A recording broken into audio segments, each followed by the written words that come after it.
আমরা প্রথম থেকে একটা ভুল করে আসছি। আমরা যে ভুলটা করেছি শিক্ষক হিসেবে সূত্রেতে, প্রথম ভুলটা আমরা বলছি ইসরায়েল একটা সন্ত্রাসী রাষ্ট্র। এটা সত্যি না, ইসরায়েল কোন রাষ্ট্রই না। ইসরায়েল কি কোন রাষ্ট্র না। আমাদের বাংলাদেশের স্বাধীনতার পর ইসরায়েলকে আমরা রাষ্ট্র হিসেবে স্বীকৃতি দেই নাই। আমরা কোনদিন দিব না, কোনদিন দিতে দিব কাউকে না। বাংলাদেশের কোন সরকার, কোন ধর্মের মানুষ, কোন লোক কখনো এই স্বীকৃতি দিতে দেয় নাই, আমরা কোনদিন দিতে দিব না ইনশাআল্লাহ। এখানে অনেকে আছেন বিভিন্ন ধর্মের মানুষ, যাদের ধর্ম নাই তারাও আপনাদের সাথে এখন আছে। কেন? কারণ আমরা গণহত্যা কি সেটা বুঝি না। আমি আপনাদেরকে বলতে চাই, আমাদের এখানে আসার কারণ কি? আমাদের একটা দাবি, যেই রাষ্ট্র না, সেই রাষ্ট্র যখন অন্যদেরকে আক্রমণ করে তখন সেটা একটা জঙ্গি সংগঠন। সে কখনো রাষ্ট্র হয় না। ইসরায়েল কি জঙ্গি সংগঠন?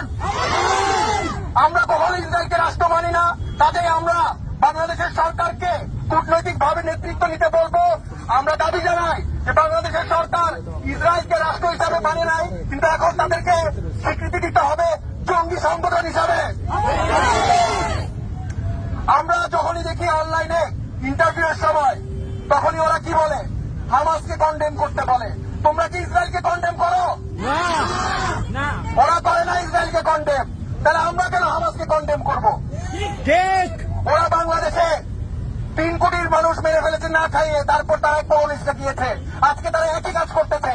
আমরা আমার ছাত্রদেরকে জানাই, আমরা কি ওদের থেকে আর নৈতিকতা শিখবো না? পশ্চিমাদের নৈতিকতা আমরা শিখবো না। মানবতাকে আমরা কোথার থেকে শিখবো? পশ্চিমাদের থেকে শিখবো না। আমরা মানবতা শিখবো যে আমাদের 8,000 টাকা বেতনে যে ভাইরা প্যালেস্টাইনের জন্য আপনাদের কাছে ডোনেট করেছে, সেই ভাইরার বেতন, আপনাদের সিকিউরিটি মামার 8,000 টাকা বেতন, তারপরও আপনাদেরকে ডোনেট করেছে।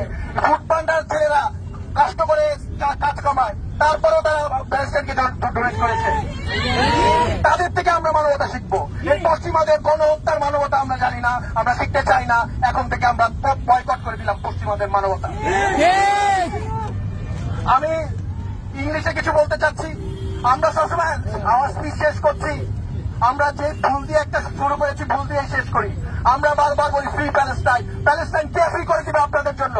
কে করবে? কেউ করবে না। কাদের করতে হবে? বাংলাদেশিদের করতে হবে। কাদের করতে হবে? সায়নিস্টরা। আপনারা সাইফুল আজমের কথা জানেন। সাইফুল আজম একা আমাদের বাংলাদেশ বিমানের, সে বাংলাদেশ বিমান বাহিনী